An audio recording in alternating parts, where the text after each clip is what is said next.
We are keeping an eye on Earth at 5 o'clock, and a new study from Advancing Earth and Space Science examines the future of the Colorado River Basin. Unfortunately, it's a devastating report, expecting Colorado to have half the snow it currently does and have more desert. Scientists have been using climate simulations from various models to project what our drought will look like in the coming years.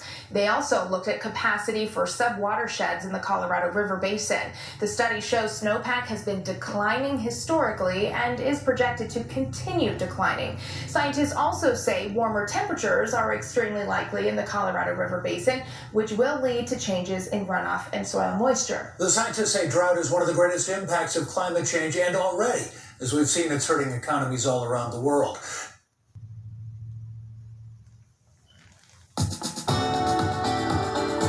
Extreme drought in the West has forced unprecedented action along the Colorado River to keep waters flowing and keep hydroelectric power working. So we're going in depth on the drought, starting with an overview of a new report from the United Nations. That report states that future droughts will be longer and more frequent due to climate change. Researchers warn that if nothing changes, an estimated 700 million people could be at risk of being displaced by 2030.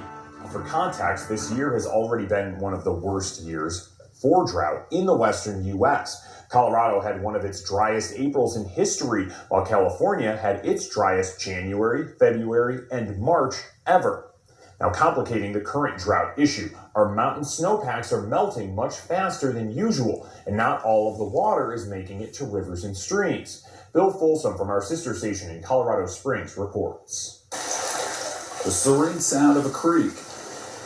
In May, it's not a calming influence for Colorado water watchers. They prefer the rush of spring runoff right now. We're definitely seeing that we're going to have a decreased runoff this year. The snowpack is tracked closely because it's Colorado's water supply. Close to normal a couple months back, mapping now shows a rapid and significant drop. The Arkansas River Basin down to nearly 30% of what's normal for this time of year. The areas in yellow also supply water to southeast Colorado. They're not as bad, but also down. Meaning that snowmelt has happened pretty rapidly and maybe somewhat early this year.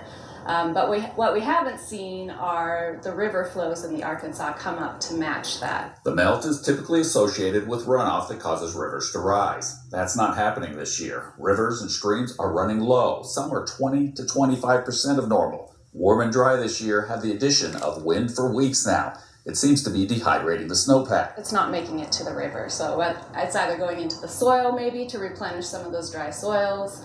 It's being blown away in these really heavy winds that we've had. Let's head over to Denver 7 meteorologist Lisa Hidalgo for a closer look at our snowpack.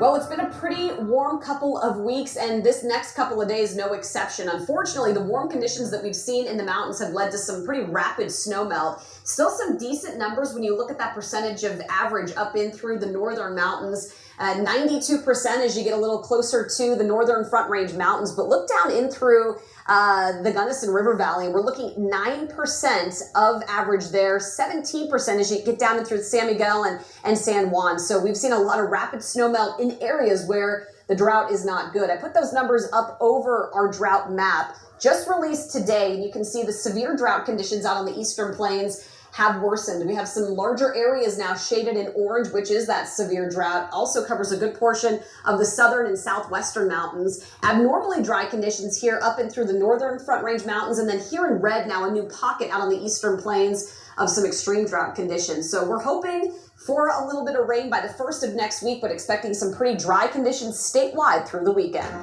The drought conditions mean farmers are going to have to adapt to get by with less water. Joel Ferry is changing the way he prepares the soil on his Utah farm. Instead of tilling entire fields for planting, he turns over strips of soil. That allows the moisture in the soil to remain and not evaporate into the air. Ferry says that's the best he can do until he sees more rain. If we were to get a half an inch of rain tomorrow, we call it $1 million storm because it makes that much of a difference. Now we want to hear your thoughts on drought along the Colorado River and here in Colorado. Send your comments to 360@thedenverchannel.com.